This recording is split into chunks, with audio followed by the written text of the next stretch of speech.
HAD Channel Indonesia.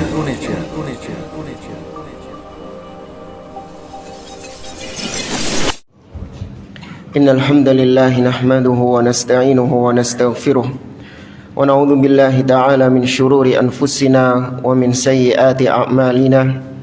May yahdihillahu fala mudilla lahu wa may yudlil fala hadiya lahu. Wa asyhadu an la ilaha illallah wahdahu la syarika lahu wa asyhadu anna Muhammadan abduhu wa rasuluh. Ya ayyuhalladzina amanu taqullaha haqqa tuqatih wa la tamutunna illa wa antum muslimun. Ya ayyuhan nasu taqu rabbakumul ladzi khalaqakum min nafsin wahidah wa khalaqa minha zawjaha wa batha minhuma rijalan katsiran wa nisaa'a wattaqullaha alladzi tasaaluna bihi wal arham innallaha kana 'alaikum raqiba. Ya ayyuhalladzina amanu taqullaha wa qulu qawlan sadida yuslih lakum a'malakum lahu faqad faza fawzan 'azima. Amma ba'd, fa inna asdaqal hadithi kitabullah wa khairal hadi hadi Muhammadin sallallahu alaihi wasallam wa syarral umuri muhdatsatuha wa kullu muhdatsatin bid'ah wa kullu bid'atin dhalalah wa kullu dhalalatin finnar. Ikhwani fillah rahimani wa rahimakumullah. Kita teruskan kembali pembahasan tafsir Juz'u Ammah oleh Fadilatul Syekh Muhammad bin Shalih Al-Utsaimin rahimahullahu ta'ala.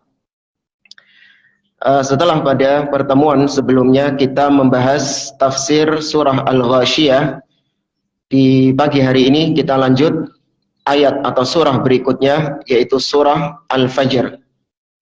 Surah Al-Fajr termasuk di antara surah Makkiyah yang turun kepada Nabi SAW sebelum hijrahnya beliau Sallallahu Alaihi Wasallam. Dan di antara tanda-tanda atau ciri karakteristik dari surah-surah Makkiyah, ayat-ayat Makkiyah, yaitu erat kaitannya dengan iman, erat kaitannya dengan akidah atau dengan tauhid. Ya, berbeda dengan surah-surah Madaniyah. Ayat-ayat Madaniyah itu biasanya berbicara tentang al-ahkam atau hukum-hukum syar'i. Baik, langsung saja. A'udzubillahi minasyaitonirrajim. Bismillahirrahmanirrahim. Al-basmalah taqaddamal kalamu 'alaiha.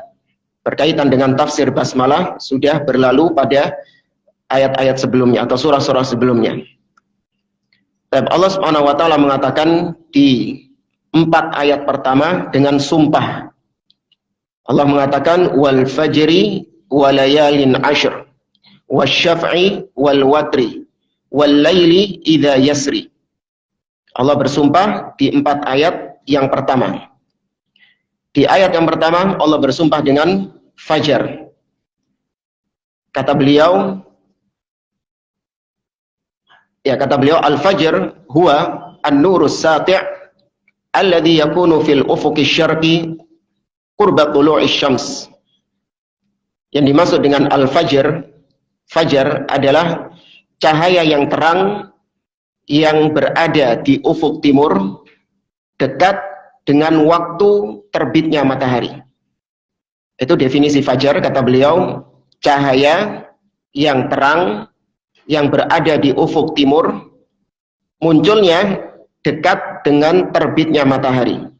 Wa bainahu wa baina tulu'i syamsi ma baina sa'atin wa thnataini wa thalathina daqiqah ila sa'atin wa sab'in asyrata daqiqah.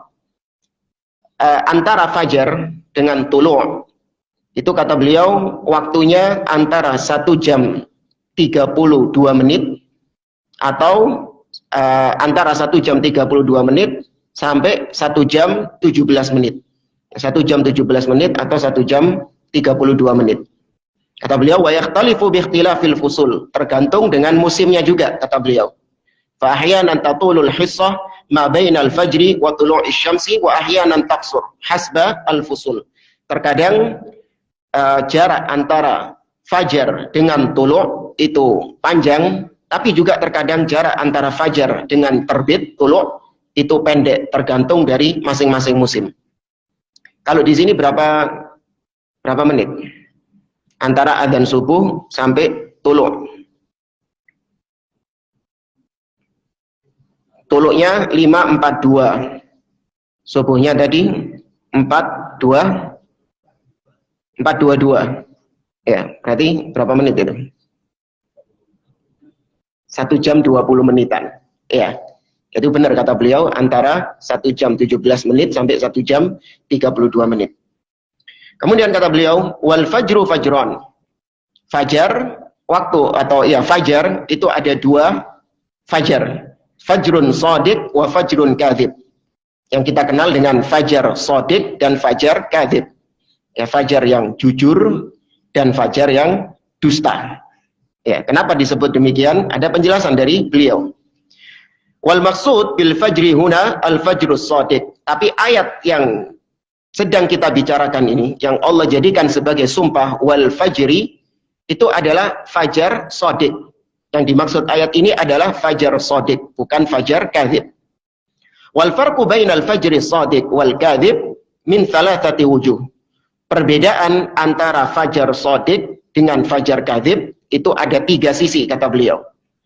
Al-wajhul awal, sisi yang pertama, al-fajrul kadhib yakunu mustatilan fis sama' laisa ardan walakinnahu tulan. Kalau fajar kadhib itu sinarnya itu apa? Kalau ke atas itu horizontal ya. Vertikal ya. Ya, vertikal ke atas. Ya, bukan memanjang ke samping tapi memanjang ke atas. Wa ammal fajrus shadiq yakunu ardan yamtaddu minasyamal ilal janub. Adapun kalau fajar shadiq itu sinarnya memanjang horizontal dari utara ke selatan. Ya, memanjangnya utara ke selatan. Itu perbedaan yang pertama. Perbedaan yang kedua, annal fajrus shadiq la dhulmata ba'da bal yazdadu dhiya hatta tatlu asy-syams. Kalau fajar shadiq itu setelah fajar shadiq tidak ada lagi gelap. Ya, tidak ada lagi gelap, bahkan semakin terang cahayanya. Wa ammal fajrul kadhib fa innahu yahdutsu ba'dahu dhulmah ba'da an yakuna hadha dhiya. Wa li hadha summiya kadhiban li'annahu yatmahalu wa yazul. Sedangkan fajar kadhib itu setelah terang kemudian gelap lagi. Ya, habis terang kemudian gelap lagi. Makanya disebut dengan fajar kadhib, fajar yang dusta. Karena cahayanya itu hilang setelah itu.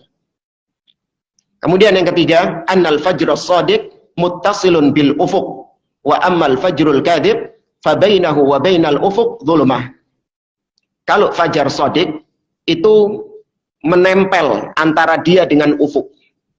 Fajar shadiq, tadi Anda bilang fajar shadiq ya. Ya, kalau fajar shadiq itu cahayanya itu menempel dengan ufuk. Antara cahaya dengan ufuk tidak ada jeda. Ya, tidak ada jeda. Berbeda dengan fajar kadhib. Kalau fajar kadhib antara cahaya dengan ufuk itu ada jeda, yaitu ada gelap di situ. Paham nggak? Ya, nanti bisa dicari di Google atau apa. Insya Allah banyak perbedaan antara fajar shadiq dengan fajar kadhib.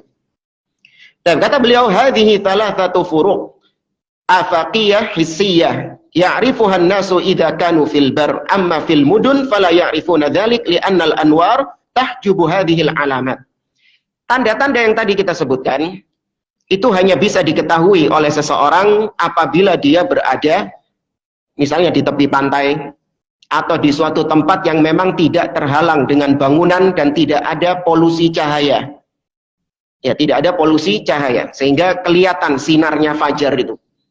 Adapun orang-orang yang tinggal di perkotaan, kata beliau, maka cahaya fajar ini, baik fajar shadiq ataupun fajar kadhib, tidak akan nampak bagi mereka. Karena terhalangi dengan, selain bangunan-bangunan yang tinggi, juga terhalangi dengan polusi-polusi cahaya. Banyaknya cahaya-cahaya. Mungkin kalau Anda di lepas pantai, nah baru kelihatan perbedaan antara fajar shadiq dengan fajar kadhib ini. Kata beliau, wa aqsamallahu bil fajri li'annahu ibtida'un nahar. Allah bersumpah dengan fajar karena waktu fajar ini adalah permulaan nahar, permulaan siang hari. Wa huwa intiqal min dhulmatin damisatin ila fajrin sati'. Waktu fajar ini adalah waktu perpindahan antara setelah waktu gelap, waktu malam yang gelap dengan waktu siang yang terang benderang. Itu transisi ya bahasa kita ya. Ya, transisinya itu terjadi ketika fajar. Karena dari malam ke gelap itu bukan kayak kita nyalakan saklar lampu gitu. Yang selin peteng, nggak ada cahaya, tahu-tahu dicetek saklarnya, apa yang terjadi? Langsung terang, ceklik gitu. Nggak ada transisinya. Tapi kalau fajar, perpindahan antara waktu malam dengan waktu siang itu ada transisinya. Insya Allah tahulah. Wa aqsamallahu bihi li'annahu la yaqdiru 'alal ityani bihadzal fajri illa Allah azza wa jalla. Dan Allah bersumpah dengan waktu fajar ini karena tidak ada satupun makhluk yang mampu untuk mendatangkan waktu fajar ini kecuali Allah Subhanahu wa taala. Seperti yang Allah tegaskan dalam surah Al-Qasas ayat yang ke-71, Allah mengatakan, "Qul ara'aitum in ja'alallahu 'alaikumul laila sarmadan ila yaumil qiyamah man ilahun ghairullahi ya'tikum bidiya'in afala tasma'un." Kata Allah, tidakkah kalian memperhatikan atau bagaimana pendapat kalian apabila Allah menjadikan atas kalian malam hari itu terus menerus sampai hari kiamat? Ya Allah jadikan malam hari itu terus menerus sampai hari kiamat, setiap hari malam. Siapakah sesembahan selain Allah yang disembah oleh manusia sekarang? Siapakah di antara mereka yang mampu mendatangkan cahaya, yang mampu mendatangkan fajar? Ya, afala tasma'un, tidakkah kalian mendengar hal tersebut? Wa aqsamallahu bil fajri li'annahu yatarattabu ala ahkamin syar'iyyah. Dan Allah juga bersumpah dengan waktu fajar karena waktu fajar ini sangat erat kaitannya dengan hukum-hukum syar'i. Ya, dengan hukum-hukum syar'i. Seperti misalnya mithlu imsakis shaim. Seperti orang yang berpuasa. Ya, dia baru imsak ketika masuk waktu fajar. Ya, imsak di sini artinya menahan ya. Bukan pengumuman-pengumuman di masjid. Apabila terdengar suara beduk, maka berarti telah selesai waktu imsak. Enggak. Maksudnya imsak di situ bagi orang yang berpuasa adalah dia mulai menahan diri untuk tidak makan dan minum atau pembatal-pembatal puasa yang lainnya. Dan itu dimulai ketika fajar, bukan 10 menit sebelum fajar, tidak. Tapi dimulai sebelum fajar atau ketika fajar. Fa innahu idza tala'al fajru wajaba 'ala shaim ayyumsika idza kana shaumuhu fardhan aw naflan idza arada ayyatimma shaumahu. Kata beliau, apabila telah terbit fajar, maka wajib bagi orang yang berpuasa untuk menahan diri dari pembatal-pembatal puasa. Apabila puasanya itu wajib, ya, atau sunnah juga bisa. Cuman bedanya sunnah itu juga berlaku ya bagi orang yang ingin berpuasa, namun dia baru niat ketika siang, ya, dengan syarat selama memang paginya dia belum makan sama sekali.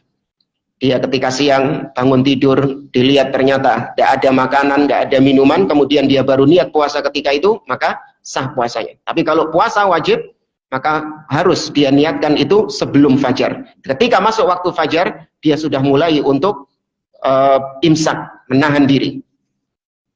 Wa yatarattab alaihi aidan dukhulu waqti salatil fajr. Dan waktu fajar itu juga erat kaitannya dengan masuknya waktu salat subuh. Ya, masuknya waktu salat subuh. Wa huma hukmani syar'iyani 'aziman. Dan dua hal ini, yaitu puasa dan salat subuh, itu adalah hukum syar'i yang agung di dalam agama kita. Ya, bahkan dua-duanya termasuk di antara rukun Islam, ya, salat dan puasa.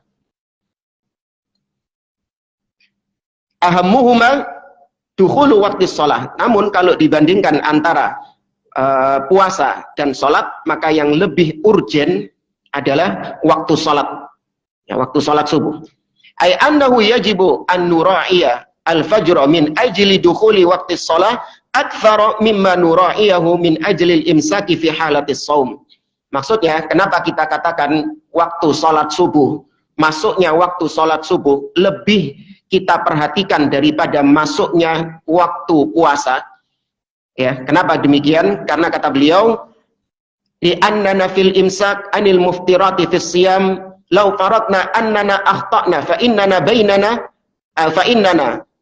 banaina ala aslin wa huwa baqaul lail. Kalau kita misalnya puasa, kemudian kita salah dalam menentukan waktu masuknya puasa itu.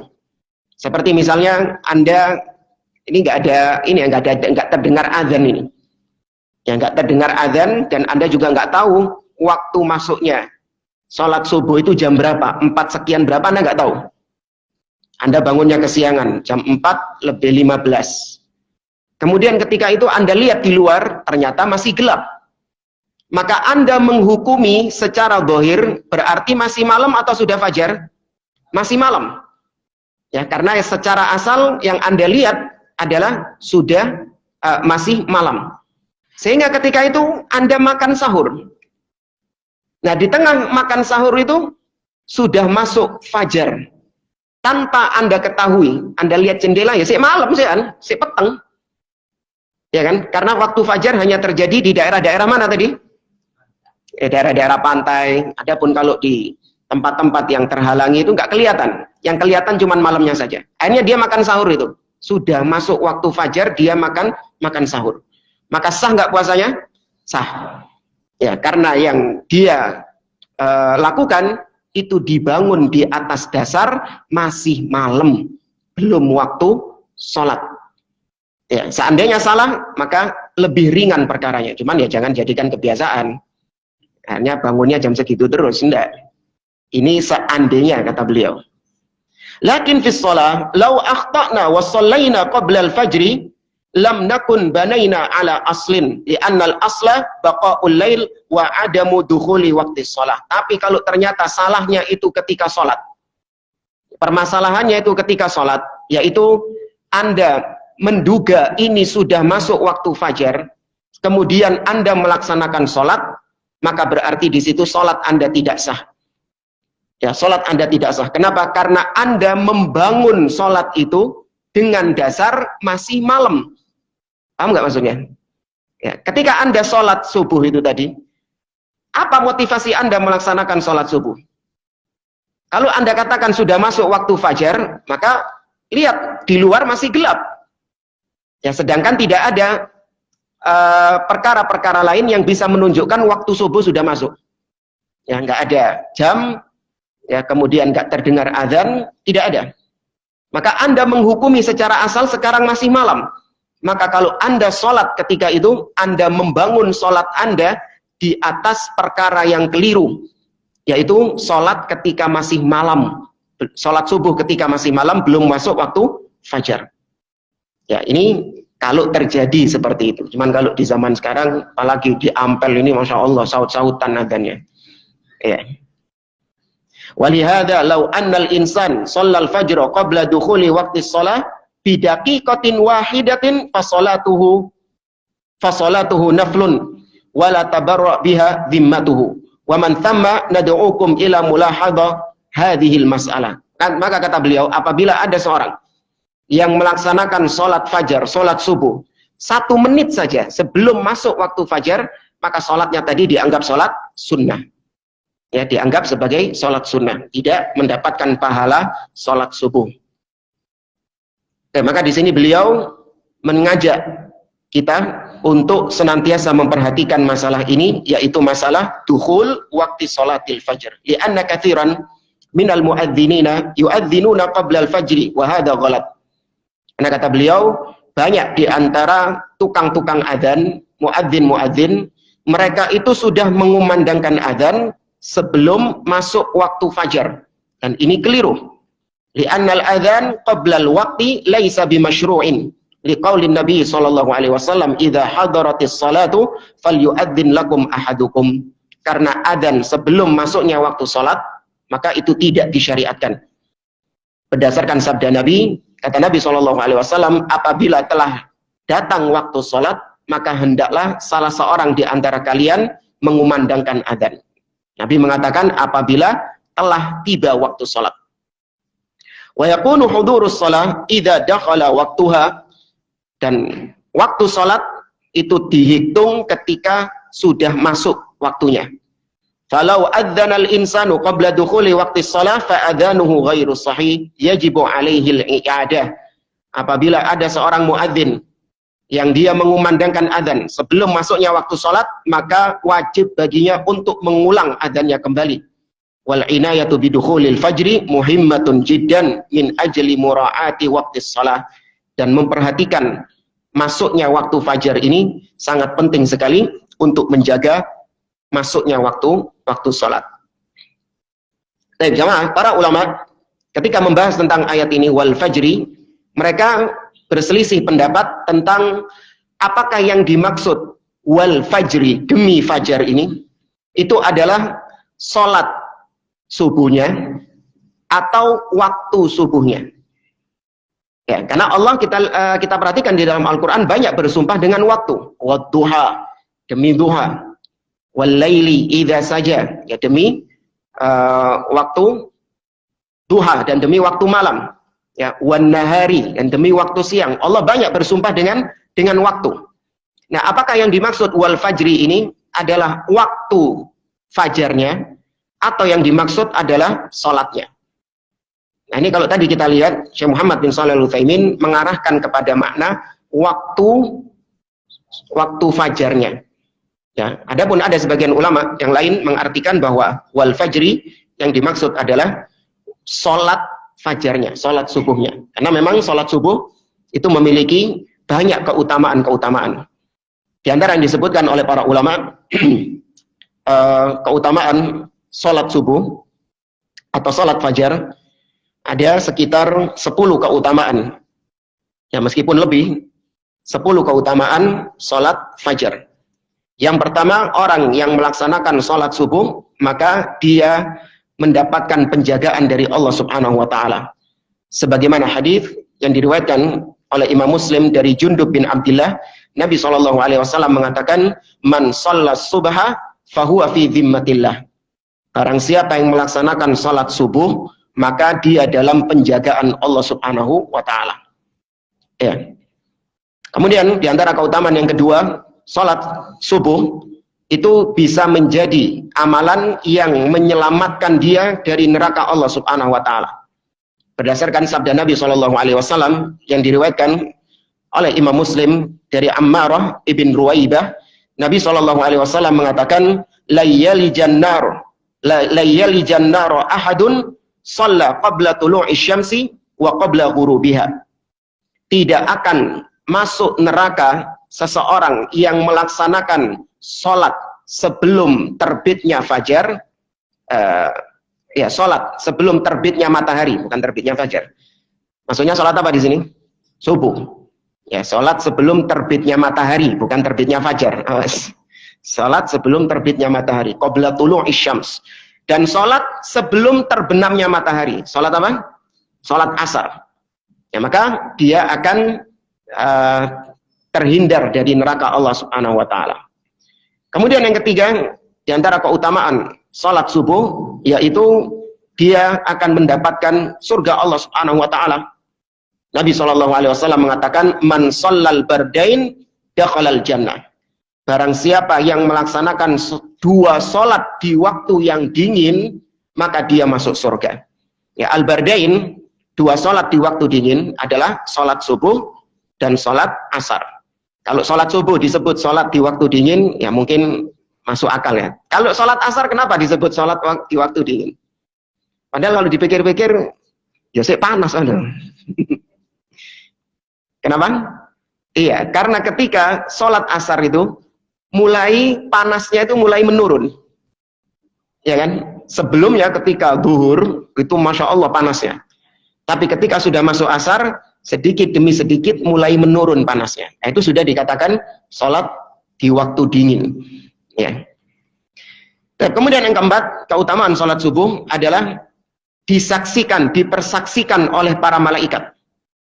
Sebagaimana firman Allah Subhanahu wa Ta'ala, aqimis salata liduluki syamsi ila ghasaqil laili wa qur'anal fajri inna qur'anal fajri kana mashhuda.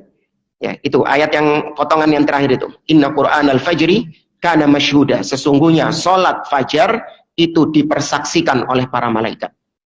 Ditambah lagi dengan hadits Nabi SAW, Nabi mengatakan, yata'aqabani fikum malaikatun bil laili wa malaikatun bin nahar fayajtami'ani fi salatil asri wa salati al fajr. Kata Nabi SAW, malaikat malam dan malaikat siang itu senantiasa bergantian. Ya, senantiasa bergantian, bahasa kita sip-sipan. Ya, senantiasa bergantian menjaga kalian. Dan mereka itu papasan, apa papasan? Sisipan ketika sholat subuh dan ketika sholat fajar. Ketika sholat fajar dan ketika sholat asar. Ya. Faya'rujul ladzina batu fikum. Dan malaikat yang semalam bersama kalian itu naik ke atas. Maksudnya menuju Allah Subhanahu wa taala. Ini menunjukkan Allah di mana? Di atas. Salah satu dalil yang menunjukkan Allah di atas. Faya'rujul ladzina batu fikum fayas'aluhum rabbuhum wa huwa a'lamu bihim. Kemudian Allah, Rabb mereka bertanya kepada para malaikat tadi, kaifa taraktum ibadi?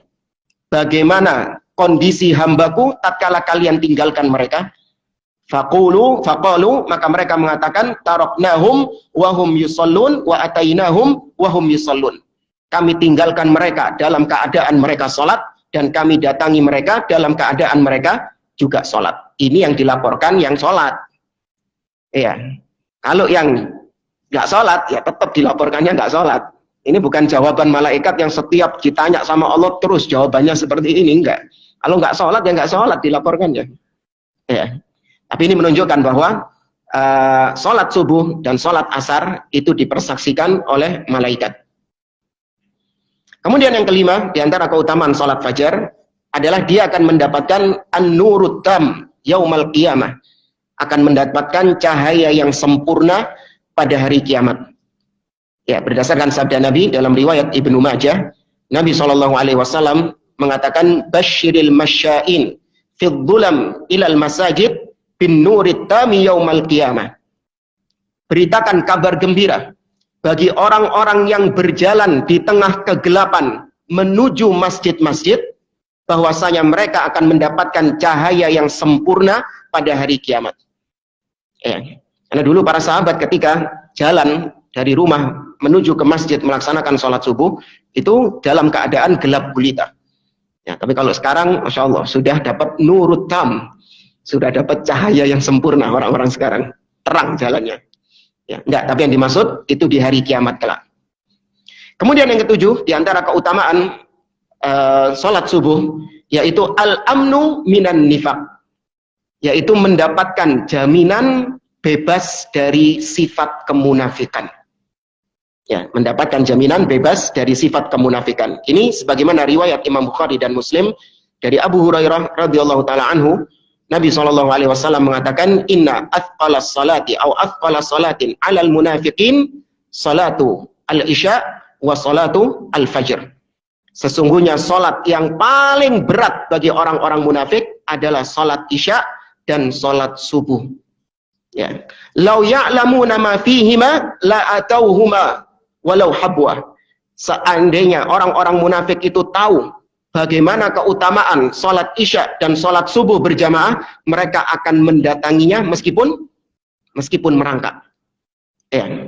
Karena orang-orang munafik, mereka itu menampakkan kalau mereka ini adalah seorang muslim, orang yang beriman, mereka tampakkan kepada manusia.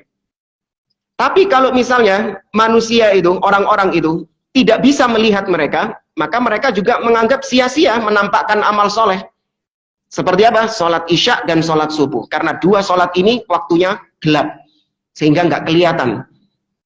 Ya, nggak kelihatan siapa yang sholat, siapa yang nggak sholat. Sahabat-sahabat nggak tahu siapa yang sholat dan siapa yang tidak sholat, nggak ada yang tahu. Ya, karena waktu itu waktu yang gelap. Makanya karena nggak ketok raine, ya mereka nggak hadir. Orang-orang munafik ini tidak hadir, percuma. Ya, kemudian kata Nabi SAW yang lebih mengerikan, walaqad hamamtu an amuran nasa bis salati fatuqam, dan aku ingin untuk memerintahkan manusia untuk melaksanakan salat, untuk mendirikan salat. Ya, thumma amura birijalin ma'ahum hizamun min hatabin ila qaumin la yashhaduna as-salah fa uharriqa alaihim buyutahum binnar. Kemudian setelah aku perintahkan manusia untuk melaksanakan salat, maka aku fa'antalik ma'i birijalin, aku pergi berangkat bersama beberapa orang, mereka membawa api, yang membawa kayu-kayu bakar. Kemudian aku berangkat menuju rumahnya orang-orang yang tidak melaksanakan sholat subuh berjamaah, dan untuk aku bakar rumah mereka dengan api. Ya, kata para ulama, ini menunjukkan betapa orang yang meninggalkan perkara tersebut dianggap oleh Nabi sebagai orang yang melakukan dosa yang sangat besar. Ya, dzanban kabiran au jurman aziman, melakukan perkara keburukan yang sangat besar sekali. Kemudian di dalam riwayat Imam Muslim dari Abdullah bin Abbas radhiyallahu anhu, beliau mengatakan, walaqad ra'aituna wa ma yatakhallaf anha illa munafiq ma'lumun nifaq. Kata Abdullah bin Abbas, dan kami ketika ngelihat sahabat-sahabat itu, ternyata memang benar, tidak ada yang mangkir dari sholat subuh atau sholat isya kecuali memang dia munafik ma'lumun nifaq, dengan kemunafikan yang sangat diketahui, sangat jelas. Karena dahulu di zaman Nabi SAW, orang-orang munafik itu sudah diketahui siapa gembong-gembongnya itu. Ya, seperti Abdullah bin Ubay bin Salul, maklum di antara kalangan para sahabat, mereka itu adalah munafik. Sudah diketahui. Dan mereka, para sahabat menyaksikan nih, orang-orang munafik seperti ini memang benar kata Nabi, gak tahu menghadiri sholat isya dan menghadiri sholat subuh berjamaah. Demikian juga kata Abdullah bin Umar. Abdullah bin Umar mengatakan, kunna idza faqatnal insan fil isya wa fil fajri asakna bihi dhon. Kata Abdullah bin Umar, kita ini kalau tidak kelihatan saudara kita ketika sholat isya dan ketika sholat subuh, kami berprasangka buruk kepada orang tersebut. Paham maksudnya? Ya, kami kalau nggak ngelihat fulan ketika sholat subuh dan sholat isya, kami nggak kelihatan fulan dan fulan, maka kami berprasangka buruk terhadap fulan tersebut. Artinya jangan-jangan dia munafik, meskipun tidak divonis, tapi Nabi menjadikan itu sebagai ciri kemunafikan. Ya. Dan kemudian yang ke-8 di antara keutamaan sholat subuh adalah, yaitu sabda Nabi SAW, riwayat Aisyah radhiyallahu taala anha, Nabi mengatakan, raka'atul fajri khairun minad dunya wa ma fiha. 2 rakaat sholat sunnah sebelum subuh, sunnah fajar, itu lebih baik daripada dunia dan seisinya. Nah, ini sunnahnya saja mendapatkan keutamaan seperti itu, apalagi sholat subuhnya. Ya, karena kaidahnya, sebanyak apapun, seistimewa apapun sholat atau amalan, ya cuma sholat saja, amalan apapun, seistimewanya suatu amalan, kalau dia sunnah, maka tetap tidak akan bisa menandingi yang wajib. Ya, tetap tidak akan bisa menandingi yang wajib. Karenanya seorang harus lebih memperhatikan perkara-perkara yang wajib, lebih dia fokuskan daripada perkara-perkara yang sunnah. Jangan dibalik. Ya, lebih memperhatikan perkara-perkara yang sunnah sehingga yang wajib terlantar. Ya, kata Al-Imam, kalau nggak salah Ibnu Jarir At-Tabari rahimahullah ta'ala, beliau mengatakan, man ishtaghala bil fardi anin nafli fahuwa ma'dzur. Barang siapa yang sibuk dengan perkara yang wajib sampai akhirnya yang sunnah-sunnah ini keteteran, terlantar, maka dia ma'dzur, dapat udzur. Tidak dikatakan dia ini orang yang berdosa. Tapi wa man ishtaghala bin nafli anil fardi fahuwa maghrur. Tapi barang siapa yang sibuk dengan perkara yang sunnah sehingga yang wajib ini terlantar, maka dia terlena, tertipu dengan amalannya. Seorang Masya Allah melaksanakan qiyamul lail, sholat malam. Ya, kalau Nabi dulu hatta yatawarra qadamahu, sampai kakinya bengkak. Ini enggak, sampai cuklek dia. Saking lamanya dia melaksanakan sholat malam. Ya, kemudian setelah itu sholat subuhnya gimana? Bablas. Ya, anak capek semalam sholat malam. Ya wajar kalau subuhnya bablas. Enggak wajar itu. Iya, enggak boleh ya gitu. Ya, tetap lebih diperhatikan yang wajib.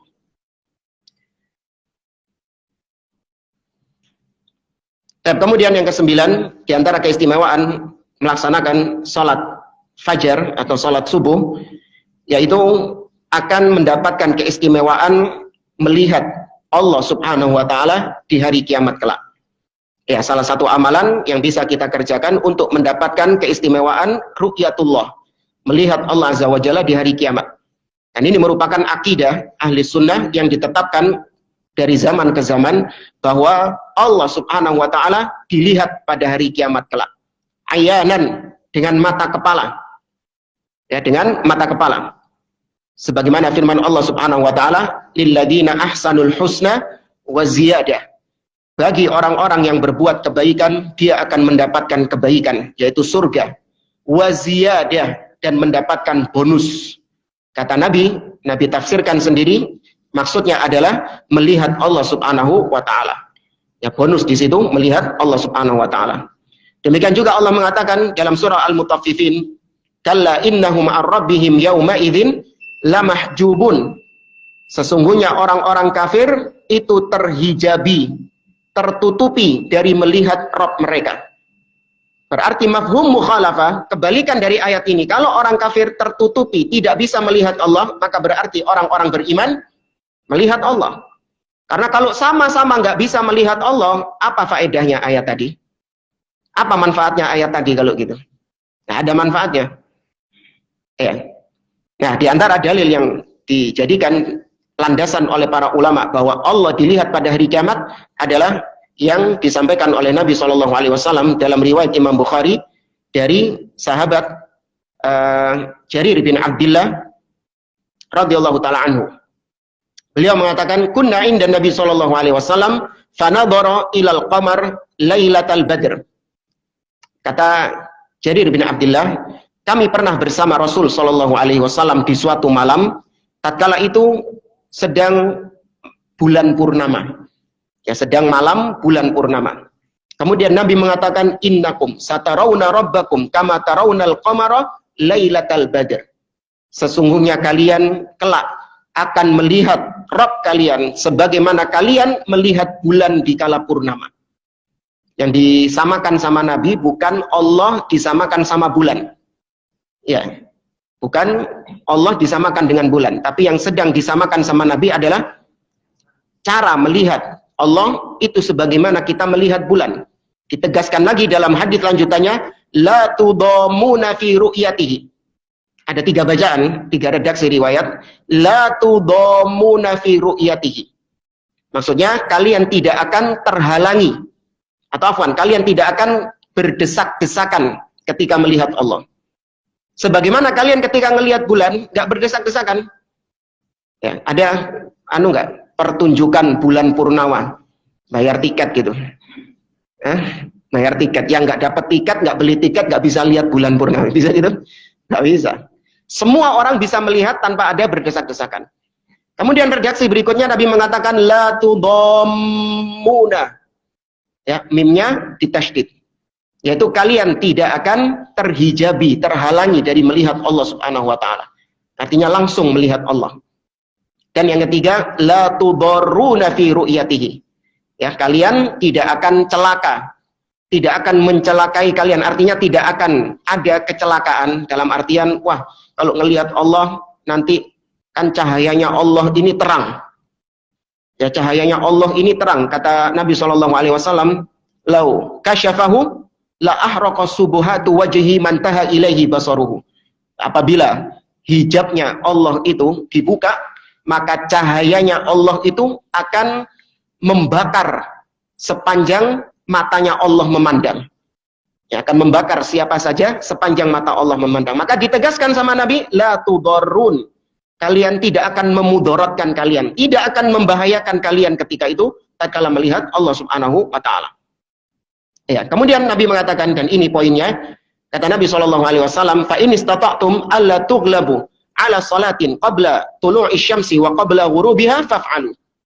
Apabila kalian tidak kewalahan untuk melaksanakan salat, apabila kalian mampu untuk tidak kewalahan melaksanakan salat sebelum terbit matahari dan salat sebelum terbenamnya matahari, maka kerjakan.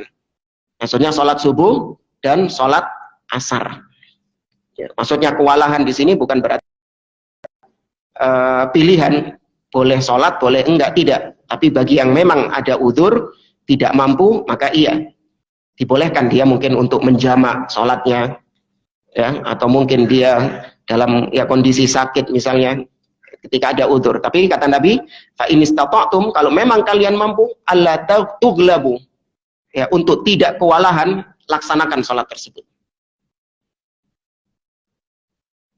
Kemudian yang ke-10 diantara keutamaan melaksanakan sholat subuh secara berjamaah adalah annal muhafadhah ala salatil fajri min atyabin nasi 'aishan wa anshatahum badanan. Bahwa seorang yang melaksanakan sholat subuh itu adalah orang yang energik di pagi harinya. Dia adalah orang yang penuh semangat, ya, penuh apa ya? Ya, energik, penuh semangat hidupnya. Dia mengawali pagi harinya itu dengan penuh semangat apabila dia melaksanakan sholat subuh itu. Sebagaimana sabda Nabi SAW, Nabi mengatakan, ya'qidu syaitan ala qafiyati ra'si ahadikum thalatha uqad.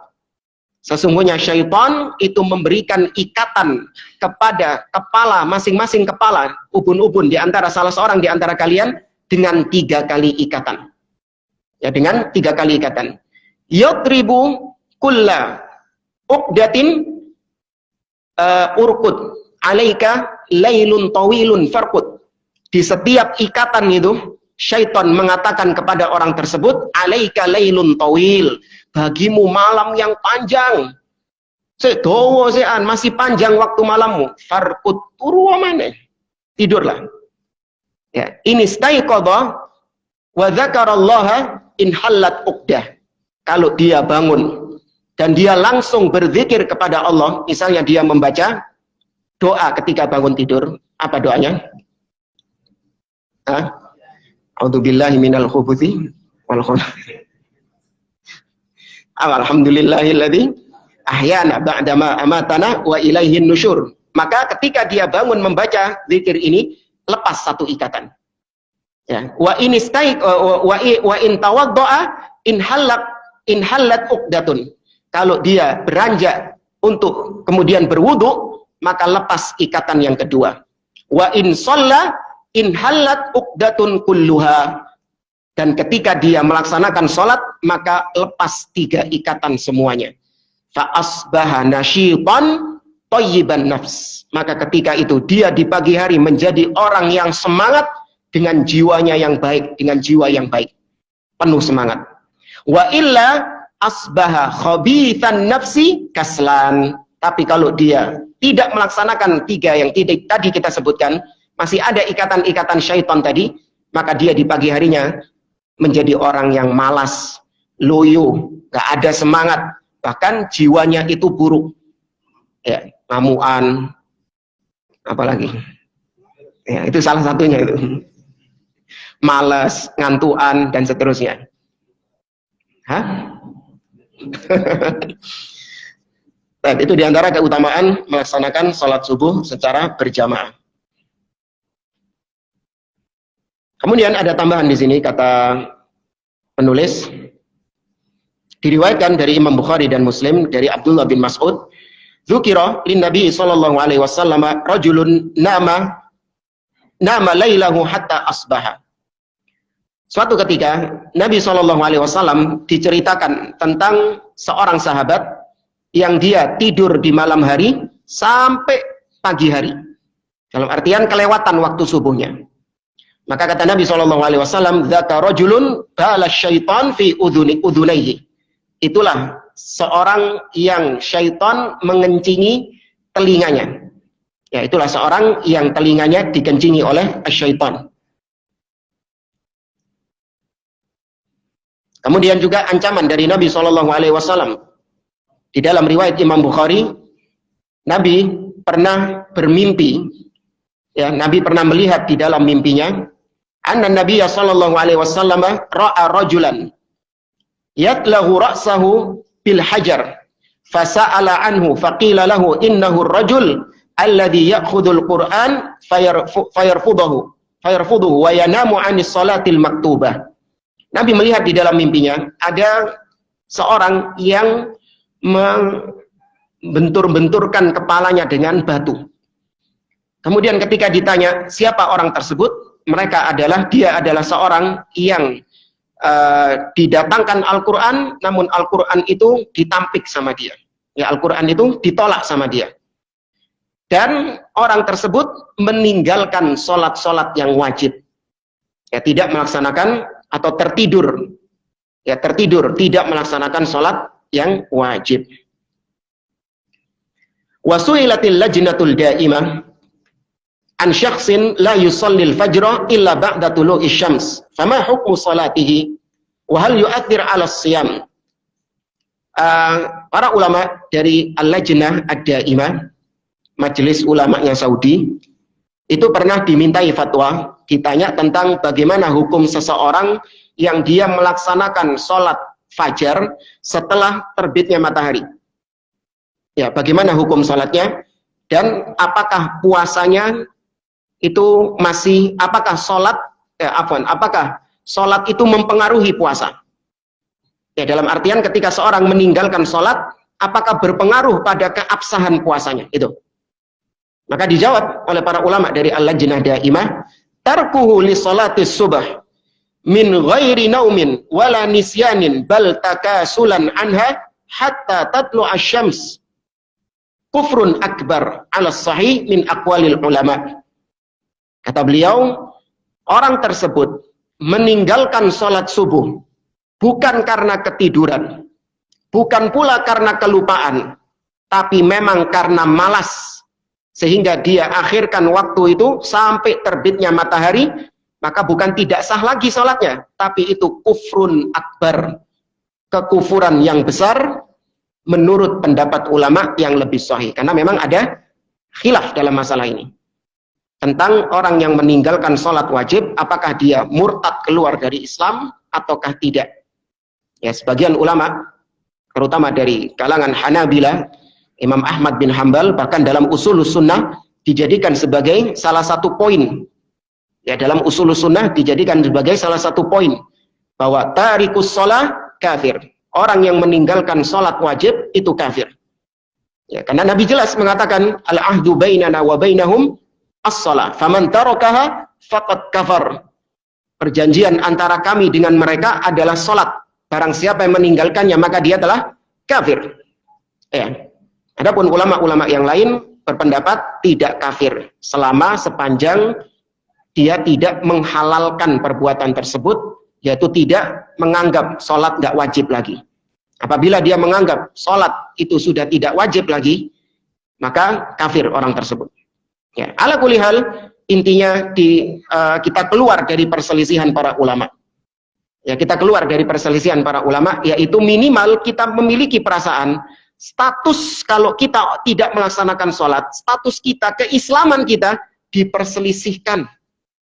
Itu kan sudah cukup menjadi kekhawatiran bagi kita. Status keislaman kita ini diperselisihkan oleh para ulama. Ya, tidak dipastikan status keislaman kita ini, tapi diperselisihkan. Wa ala hadzal qaul siyamuhu ghairu sahih. Maka dengan demikian puasanya dia otomatis tidak sah. Ya, orang yang meninggalkan sholat itu puasanya tidak sah karena meninggalkan sholat itu termasuk kufrun akbar. Baik, jamaah rahimani wa rahimakumullah, anak kira ini bisa kita sampaikan. Insyaallah pada pertemuan berikutnya kita masuk ayat kedua, walayalin asyar. Cuman satu ayat saja. Itu pun pendek, wal fajri. Itu pun sudah diringkas-ringkas tadi. Ya. Demikianlah yang bisa kita sampaikan. Aku qouli hadza wa sallallahu ala nabiyyina Muhammad wa ala alihi wa sahbihi ajma'in wa akhiru da'wana anil hamdulillahi rabbil alamin. Assalamualaikum warahmatullahi wabarakatuh. HAD Channel Indonesia.